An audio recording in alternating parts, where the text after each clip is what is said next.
Hello and welcome to another episode of the Abundantly Successful Show, the show for conscious entrepreneurs who have the deep desire to turn their passion to a successful and thriving business, all while making a big impact in the world. I'm your host, Kay Sanders, also known as the creator of possibilities. And in today's interview, in today's episode, we're going to talk about charging what you're worth. I mean, so many entrepreneurs, we want to make a big difference in the world. We want to make a lot of money, but we're often feeling very uncomfortable actually charging a whole lot of money for what we do because, for whatever reason. So our guest expert today is Kay Beater. So she is also known as the breakthrough expert. So she's going to tell us all about how we as, these driven entrepreneurs can really make a difference at the same time actually charge what we're truly worth. So without further ado, let me introduce you to Kate. Hello, Kate. Thanks for being here. Great to have you. Thanks for having me, Kay. I'm really excited to dive in and talk about this topic. Yes, most definitely. I think it's going to be a great, great topic. Yeah. But before we start, before we dive into the content, why don't you share with us a little bit like who you are, what you do, and also my most favorite question, why you do what you do. So charging what you're worth, I actually just I know this is going to be aired a little bit later, but I'm actually coming off of doing a live event. And one of the segments I taught was charging what you're worth. And this is part of my whole story because when I first started my business, I came from corporate. Did you come? I don't know if you came from corporate or not, Kay, but a lot of entrepreneurs did. Mm-hmm. And it's one thing when you're in corporate, you get your salary, your paycheck, and all this kind of stuff. And it's a totally other thing when you have this passion about what you're doing, and then all of a sudden you have to ask for money for it. And even though I did it very, very successfully in corporate, I sold millions and millions of dollars worth of my company's products. When it came to selling myself, it was very, very difficult. And I had to learn how to do it. Otherwise, I don't know if you can see her. She's like snoozing. Can you guys see her? So my little girl cat, Allie, she likes to eat a couple of times a day. I like to eat a couple of times a day, got a mortgage to pay, all this kind of stuff. I'm not, I don't have a sugar daddy. I don't have a trust fund. And I had to learn how to sell and I had to learn how to charge what I'm worth in a way that felt authentic and congruent. Otherwise, you would be talking to me, Kay. I would have gotten a job and settled and all that stuff. So one of my passions, one of my reasons is that I believe that most entrepreneurs are really excited and passionate about what they do. Problem is that their income level doesn't match their level of expertise. And so that's my gift of teaching people how to actually shift that and change it so they are compensated accordingly.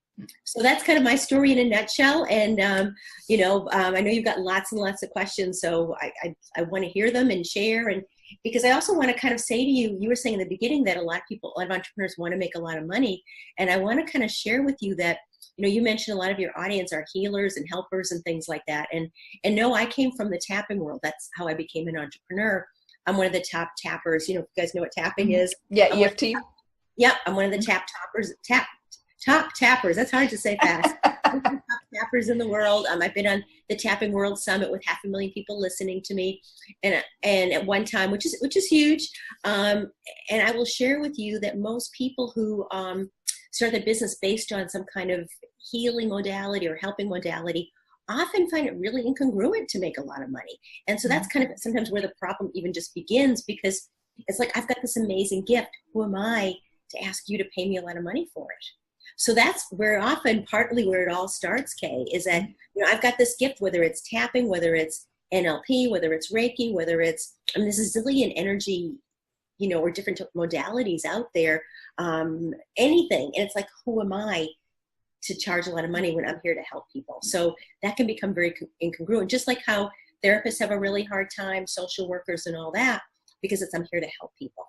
And helping people not become congruent with making money.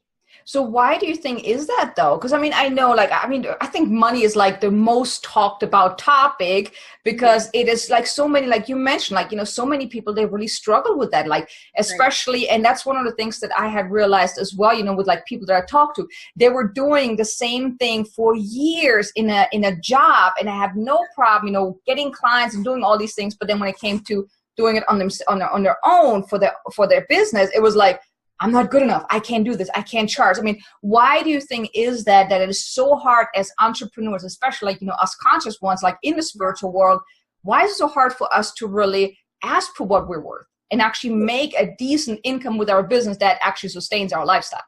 So first of all, I'm just telling you, we could talk for days about this. I'm just so you know, this is not like, and for the audience listening, this is not a 1 second, like little clip or whatever. This is a huge topic, but a couple things just to get you to start thinking is that, you know, if you're like me, you know, you've got lots of training, you know, whatever your modality is. And when you get the training, they teach you like, yeah, you're going to be amazing at Reiki, you're going to be amazing at tapping, or amazing at hypnotism, whatever the heck it is that your modality. But what they don't teach you is you got to learn how to get clients.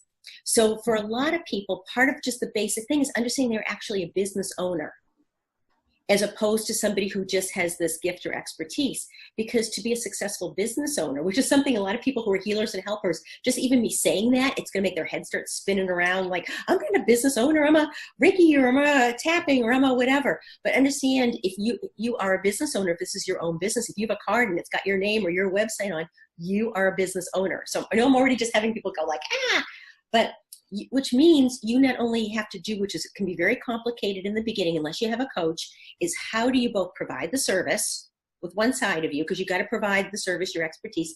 The other side is how do you create a funnel to bring in new clients and be able to balance them. So that's okay. That's one really important reason that people don't know how. They're not aware that they need to do that, and B, they don't know how to balance it, because they get very caught up with it in the thought of sales conversations, the thought of marketing, all this kind of stuff. Again, it just makes their head twirl around. It does not feel aligned.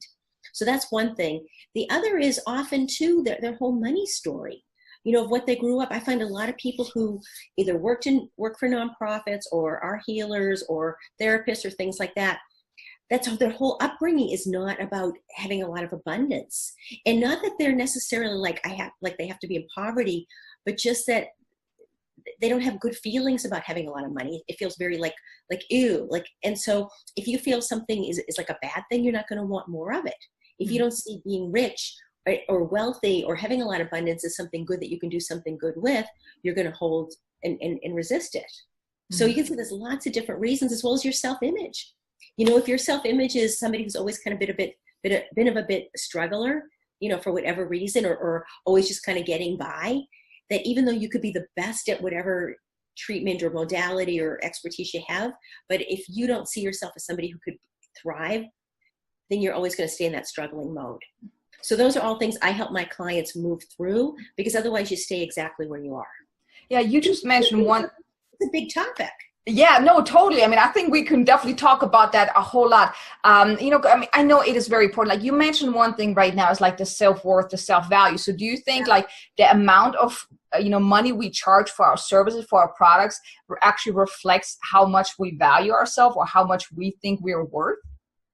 Absolutely. Absolutely. And what's interesting is I wanted to share a little story, something that happened at my event this past week. And because it was just a really, really powerful example. And so this woman, she has a business. It was less than a year old. She came out of corporate and now she has a business. The business is not making a huge amount of money. You know, she's married, she's got, you know, she has children. And so she needs to be bringing in some income. I mean, her family depends on that. And so, you know, what she was doing when she said to me, she said, Kate, we were talking about money. And she goes, but you're a business coach. I feel like what I do is frivolous. So I could never charge that much. And as soon as she said that, because I when I hear things, and now as I'm saying it, like you're going, of course, that's obvious. It was not obvious in the conversation. I have this ability to just kind of pull things out. And as soon as she said, I'm like, stop. I said, if you think your business is frivolous and what you do is frivolous, I said, you'll never, ever be able to charge a lot of money. Mm-hmm. So she was ranking herself like, here's this, here's this, here's this. Like people often say to me, like, you charge as much as my attorney. And I said, well, have your attorney come coach with me and I'll teach him how to charge more. You know, but people very often do that. Like they think that whatever they do, that it's not as good as somebody else who's charging more. So they do a lot of comparison as well, Kate. So that very much has to do with how much they're going to charge. So by me shifting, and again, as I give that example now, of course, everyone listening is going, of course, as soon as she says frivolous, well, we get it. Understand, I pulled that out. It was not, she just kind of said it so fast that unless you're trained like me, you never would have picked up on it. That when you view yourself as frivolous or extraneous or not a necessity or a lot, you know, whatever, you're not going to charge a lot of money because you don't see yourself worth it. So how can you really shift that around so you can then actually charge what you're worth? Because I mean, I know, you know, there's so many entrepreneurs out there that have all these amazing gifts and they just, I mean, it always breaks my heart when I talk to someone, they say, well, I only charge $200 a month. I'm like, what? It's like, what can they do to really overcome that, that limiting beliefs that I can't charge enough, I'm not good enough, or I'm not, I'm not worth enough? Yeah, so that there's a lot of parts and pieces to it. And, one of the things I have them do is really get the clarity, because I also kind of want to flip around too, because sometimes people say like, oh, I'm just going to go double my pricing or something like that, right? Like you said, that example of someone saying 200 and then they walk away, and they could walk away and say, okay, now I'm going to charge 400. Well, the thing is, if they're not aligned with that 400, they will never get people to say yes. The second thing is that often people will say to them, like I had one client come to me, and the reason she came is she did VIP days. And for those of you who don't know what a VIP day is, it's a very important person, but it's a day where you just really focus in on that one person. It's like private time. And depending on what your niche is, depends on how you structure the day.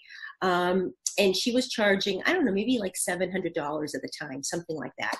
And someone else, this was, I don't know, 6 years ago or something, 5 years ago. And someone else had said to her, you should be charging at least $10,000 for a VIP day. So here she went, she started charging $10,000. Well, of course, nobody said no. She was in tears. So she came to work with me, and I said, yeah. I said, because you're not aligned with the 10,000. I said, you're over here, you're over here, and now you want to go here. I said, sometimes you've got to take steps in the middle, and you also have to start to learn how to recognize your own value. And what is it that you offer the client? What value they get from you? Why you're special? It's understanding all those things. And very often, like you started alluding to, both core beliefs and limiting beliefs. And for the audience listening, a limiting belief is how you view yourself in relationship to the outside world. Things like nobody in my industry, nobody in my country, nobody in my family, women don't, men don't, stuff like that. And then also core beliefs, how you see yourself. Like, I've never made that much money, or I've never been that successful, or I've tried before, it hasn't worked, or I'm not very techie, or whatever you're telling yourself. So you also have to learn how to start shifting all those core and limiting beliefs you have. And what was really interesting is earlier today, I had one of my clients on the phone who actually attended the event.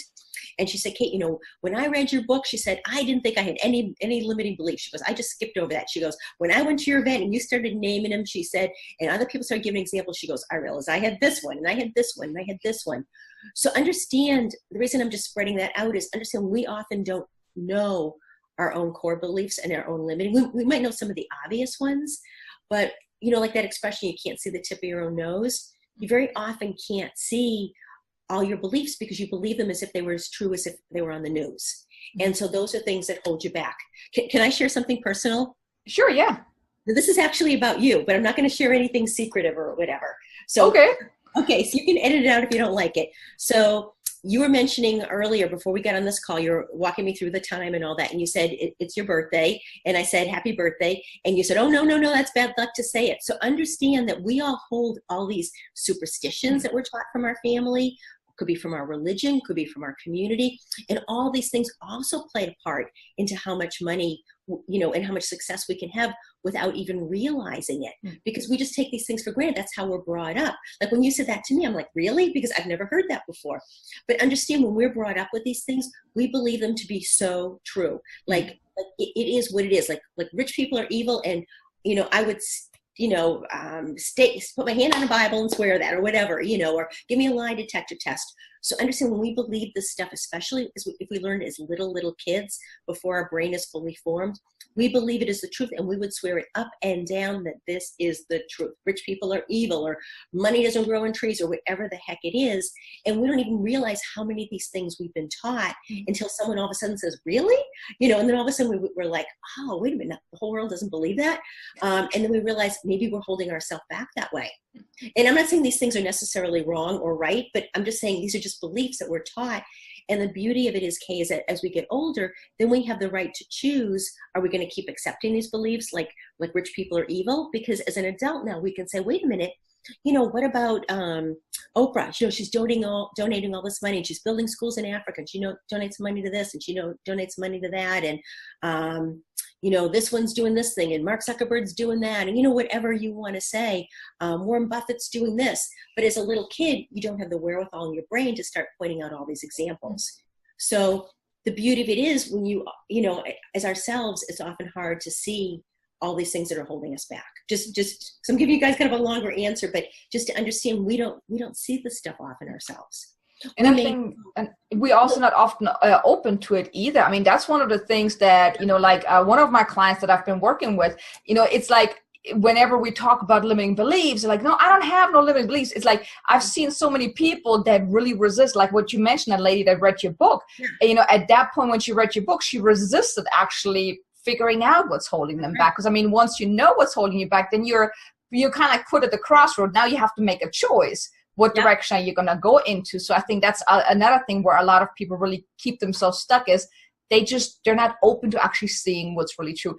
But one thing that I kind of want to point out, like, what you mentioned earlier, and I would like, kind of pick your brain on that, is like, you mentioned like not being in alignment with the amount that you want, that you think you want to charge. So how can you really get in alignment? So if you have someone that charges only $200 a month and then wants to go to, let's say, eventually to $1,000 a month, how can you shift your mindset to be in alignment with that price?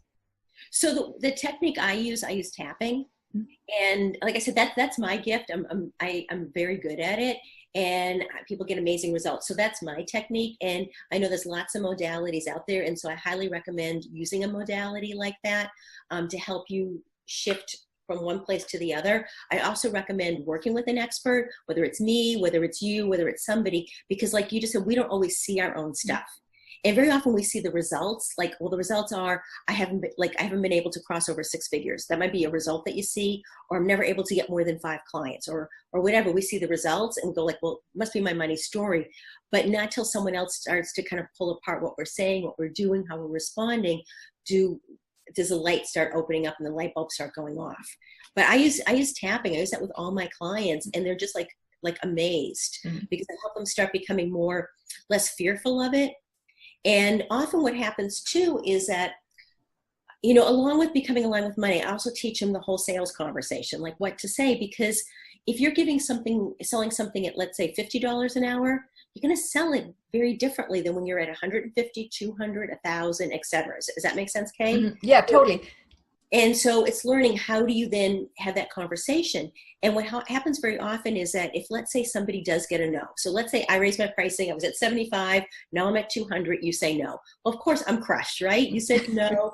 I was like, Kay, I know Kay was going to work with me. And she said no. I should have just charged her 75. I know she would have said yes. And we tend to go running back to our comfort zone. And that's when in my proprietary system, the money acceleration system, I teach it. That's called the freak out zone. And that's when more than ever, you need the guidance of how to get through that, because otherwise then you keep going back and say, see, I never should have charged that much money. And because I understand sometimes people will say no, and it's learning, how do you deal with it? How do you change your approach when you're having the conversation? Because you will come off differently. You need to come off differently. You can't come off the same at $75 an hour as you will at 200. You can't. It won't work for you. Now, just real quick, because, some of the audience might not really know what exactly tapping or EFT is. Can you just kind of give a quick rundown, like what exactly is it and how does it really help you? Sure. So tapping is, I think it's, and I know other people are going to say, no, my technique's the best. So I'm just talking, everyone understand, I'm just talking from my heart. I believe tapping is the most powerful technique there is out there. If there was something better, I would use it. I'm extremely results oriented. And I like something that is going to that helped me change my life 360 degrees. And it helps my clients do the same. Quite simply, what it is we're tapping on parts of our hand, as well as our upper body and our face, while there's certain phrases that I get people to say. And what I'm helping people do is release old fears, old doubts, stories, the limiting beliefs we talked about earlier, Kay, core beliefs, anything that's holding them back, their old self-image, things like that, helping them release all that in a very, very powerful way, and then shifting into the new space. So if they have a fear like, oh no, nobody would ever pay me that much money. That's crazy. I'm charging 75 and I'm barely getting people to say yes. What makes me think they'd say yes at 150? And so they don't charge more. Through the tapping, I help them work through that, become comfortable that, wait a minute, I am worth more. And it's time for me to stop giving it away and start owning their power and coming into a place of confidence.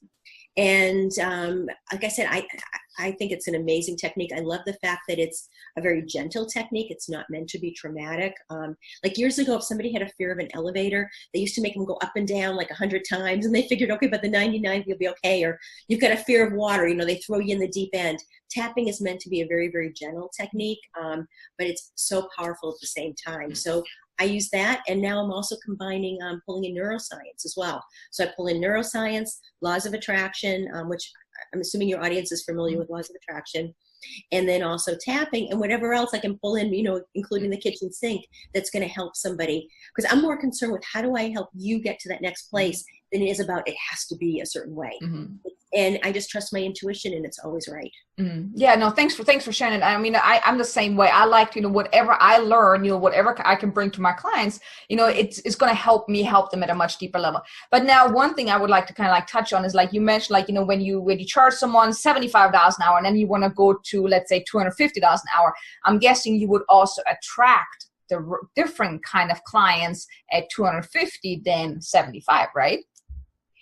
Yes, and so there's an and, okay, is that if you're at 75 and you want to go to 250, other things have to change along with that.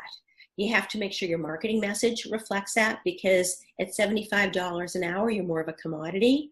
So you have to learn how to get out of the commodity mode. So you have to learn to change your marketing message. You're probably going to change how you're showing up in social media.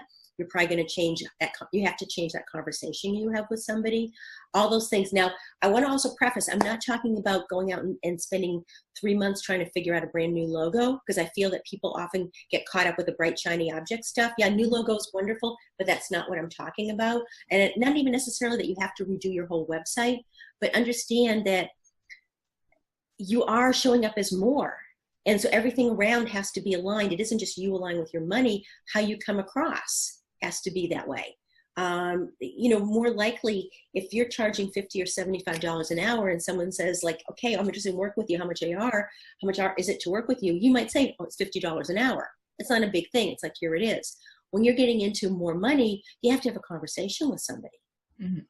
And, so it's a more involved thing. And that's what I teach my clients, because it's a whole process. So you really uncover and discover if you're the right fit and what their needs are and the whole 9 yards, but you have to show up differently. And not everybody's willing to step into that, Kay. Some people would rather truthfully have on their website, it's, $50 or $75, have the PayPal buttons, and then the person just shows up at their scheduled time, whether it's in person or whether it's over Skype, and call it a day. And I get that. And I'm not here to convert the whole world. But for those of you who say, you know what? See, here's the thing. This is why this means so much to me, is that I started off very, $50, $75 an hour, ended up giving it away, ended up doing trades, did discounts. I was in danger of losing my home. I was in danger of, who knows what was going to happen, right? Because I didn't know how to sell myself. And so I started getting really angry. And I know as a healer and a helper, you're not supposed to get angry. You're supposed to be all about helping the world.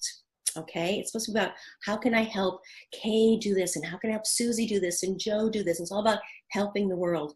But I started getting really angry because I was getting emails and phone calls from my clients saying, Kate, because of you, I'm now making $5,000 a month. Kate, because of you, I just got new clients. Kate, because of you, I'm now able to get on an airplane I haven't been able to get on one in 5 years. Kate, because of you, I'm now able to take my kids on vacation. Kate, because of you, I'm now able to do this. Over and over and over and over again, I was getting these things. And I started getting really, really angry because it's like they were getting these amazing transformations and I wasn't being paid for it. Mm-hmm. And that's why I hired a coach, because it was like, this isn't right. Money is energy, and it has to be traded equally. Mm-hmm. And when I saw that they were getting so much more than I was getting back in return, that's why I got angry and said, I need to do something about it. And there's an expression by Einstein, you can't solve a problem with the same mind that created it. And that's mm-hmm. why I invested and hired a coach, because I got to that point saying, this isn't right. I do understand not everybody's at that place, and some people are just going to keep giving it away and giving it away, and I bless you. But for those of you who want to step into it, I want you to know you can do it. You really, really can, if you're willing to understand it's going to be uncomfortable and it's going to be scary and you're probably going to need some help, but you can do it.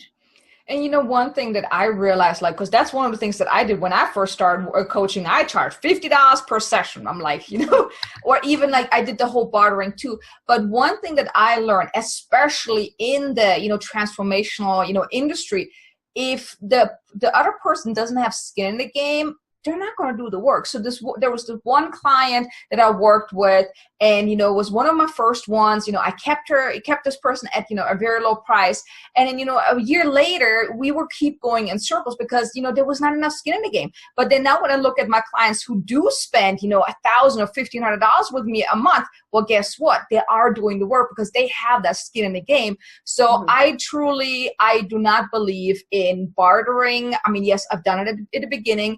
But then I really realized, because even when I got stuff for free, I didn't do the work. Yes, I valued the value that I got out of working with someone, but I didn't really do the work because what did I have to lose other than maybe like an hour of my time?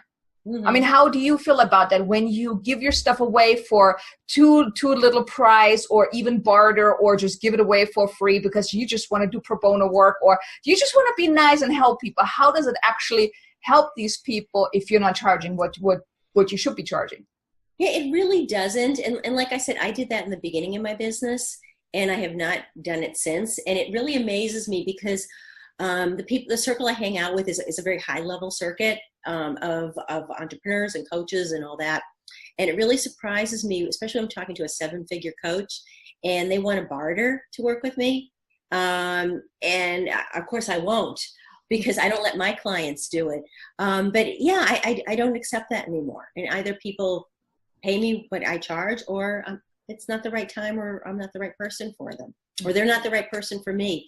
One thing that's happened too, which is kind of off the subject, but kind of on the subject, is I've earned the right, I have a strong enough and solid enough business that I've earned the right that I get to choose who I work with too.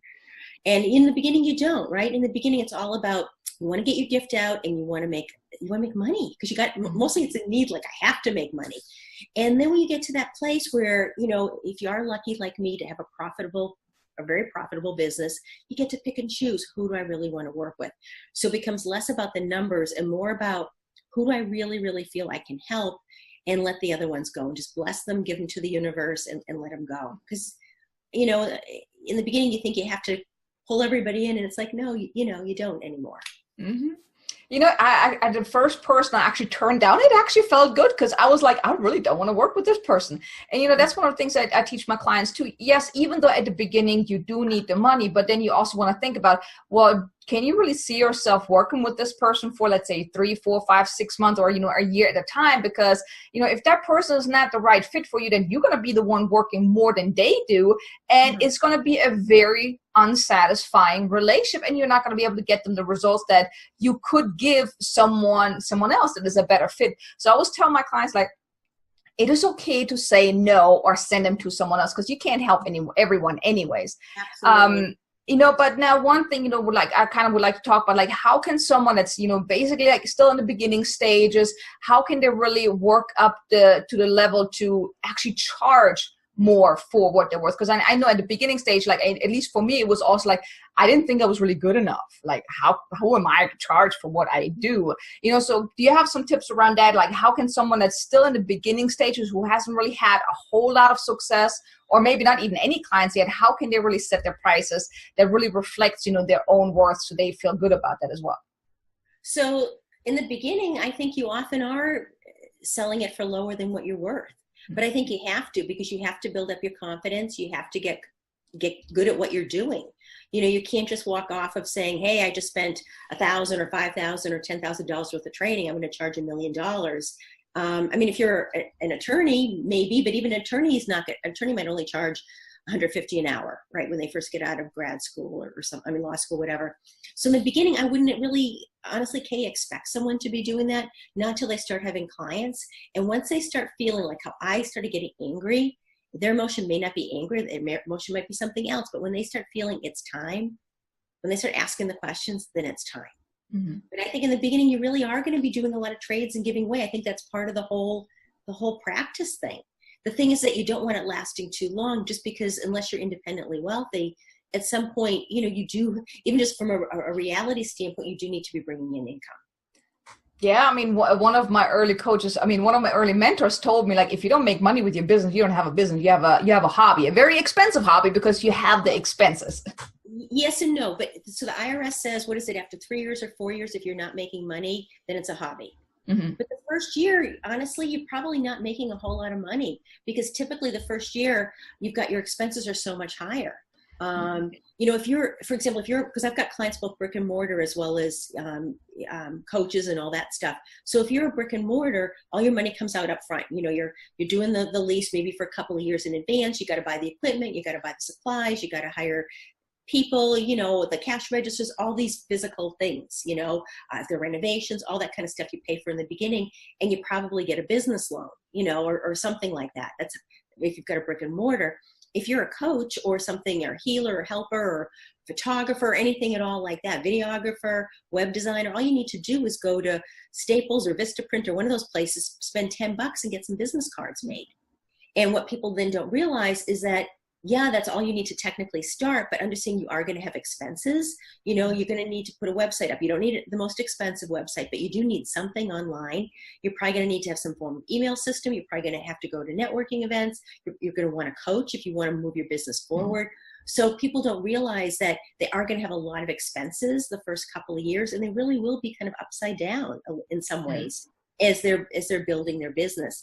And it's learning partly too, like, where do you spend your money? Where do you not spend your money? Because a lot of entrepreneurs make that mistake that they'll spend $1 zillion on a fancy logo and they haven't had a client yet. Yeah. And again, not that logos are bad, but if you don't even know who you are and what you stand for and what your brilliance is, to spend all that money on a logo without having all that knowledge, you're jumping the gun. You're doing it way too early. Mm-hmm. Yeah, no, thanks for mentioning it. I totally agree, you know, because we oftentimes, spend a lot of money on stuff we don't necessarily need right away, right? Yeah. But just so people understand is that you do have to spend money. If you want to grow your business, you do have to spend money. And I think a lot of entrepreneurs, especially in the helping and the healing world, don't realize it. They think it's all about getting their certification or their training, and then they're good to go. Because I know for a fact, I wasn't taught any of that stuff. And only because I have a business development background did I start getting it. But most entrepreneurs are not taught that. And then they wonder, like, okay, I was told I was going to have a line of clients. Like, where are they? Yeah. Understanding you have to do the business side too. Like I said, it's wearing the two hats, the service provider and the marketer. Mm-hmm. Yeah, I totally agree with you. Now, like, one thing I would like to kind of touch on is, like, because especially in the beginning stages, you're going to have those people, especially if you don't really know how to actually have a powerful sales conversation. You're going to get those naysayers, those, I can't afford you, I can't do this, you're too expensive. Do you have some tips around, because I know for me, it was more like my mindset was like suffering because of that a whole lot. So every time when I got into a conversation, I'm like, well, I'm probably going to get another no. So do you have some tips around that? How can you really handle those naysayers, or the ones that say, I can't afford you, you charge too much? So what do you say right now to people?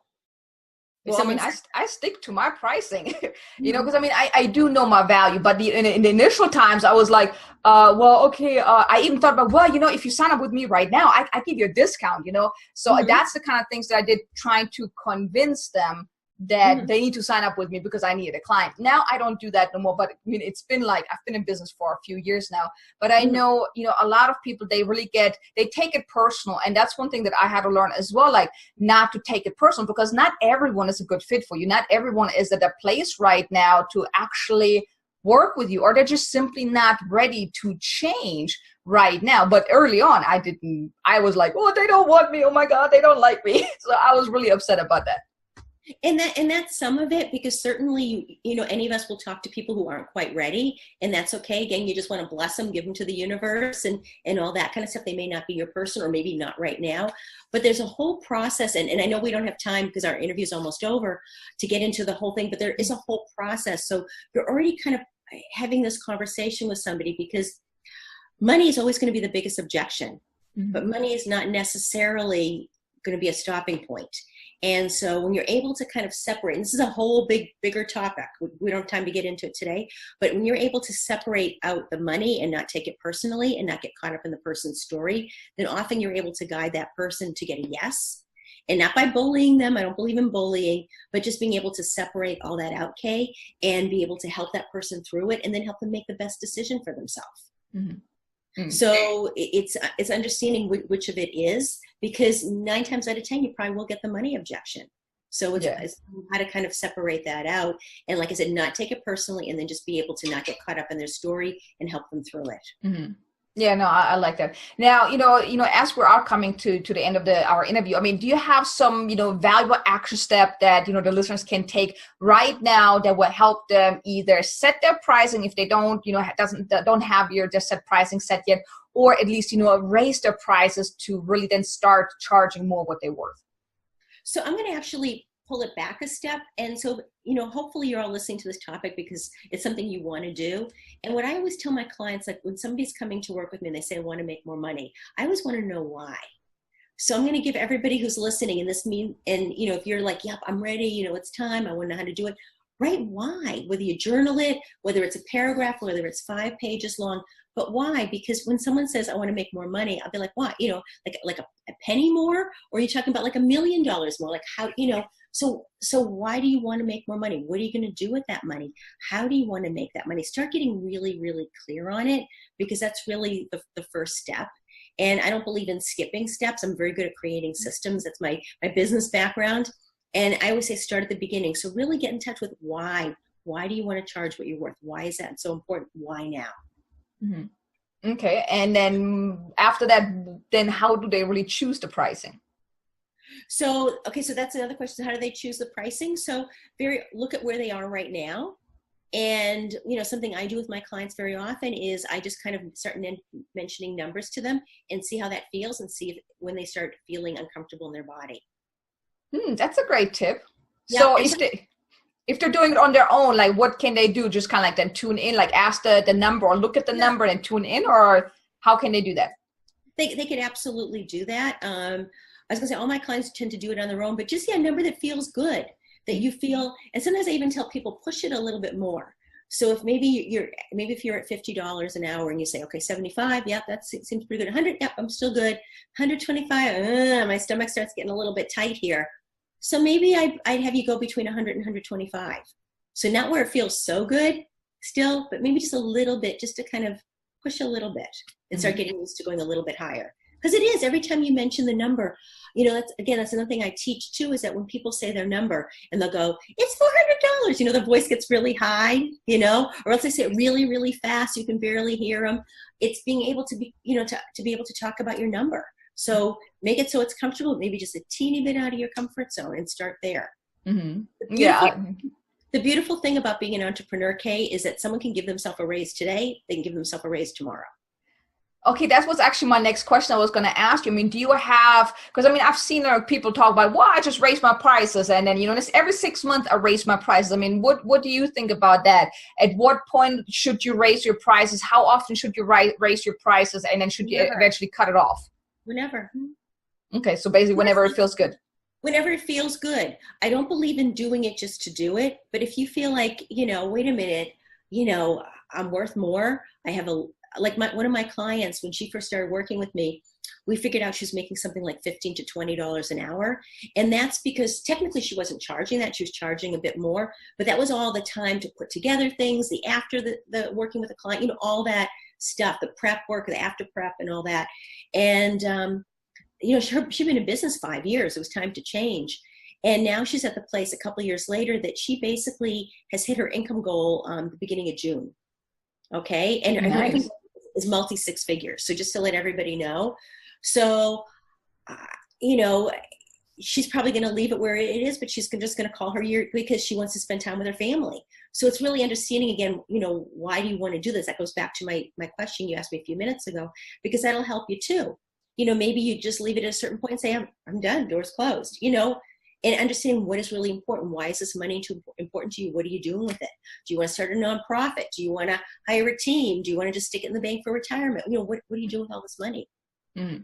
Yeah, I think the why is like behind just about everything. That's like one of the questions I love to ask. Like, why do you do what you do? Why do you want to change something? Why, I think that is so important, because I think it's the groundwork of taking that next step and, holding you at that, if you're focusing on the why, it keeps you motivated to actually move forward. So I think that I love the question, why? What's the big why?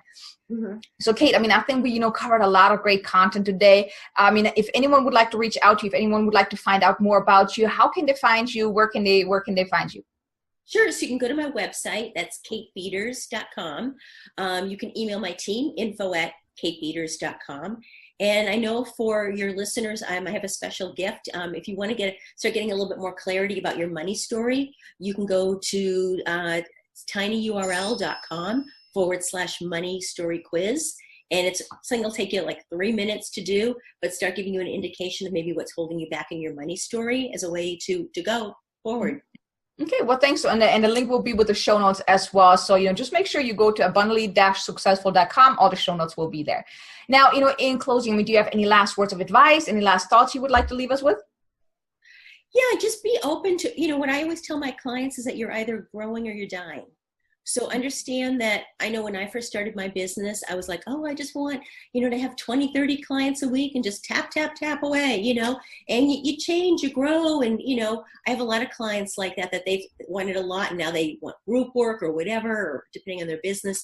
That just be open to that, that it is a journey, that what you wanted last year might not necessarily be the same thing you want this year, and be open to that, and be open to the fact that you will not know how to get there if you've never been there before, which means you are going to need guidance. Mm-hmm. And once we all understand that and accept it and are willing to get help, that's what allows us to get to that next level and have that breakthrough.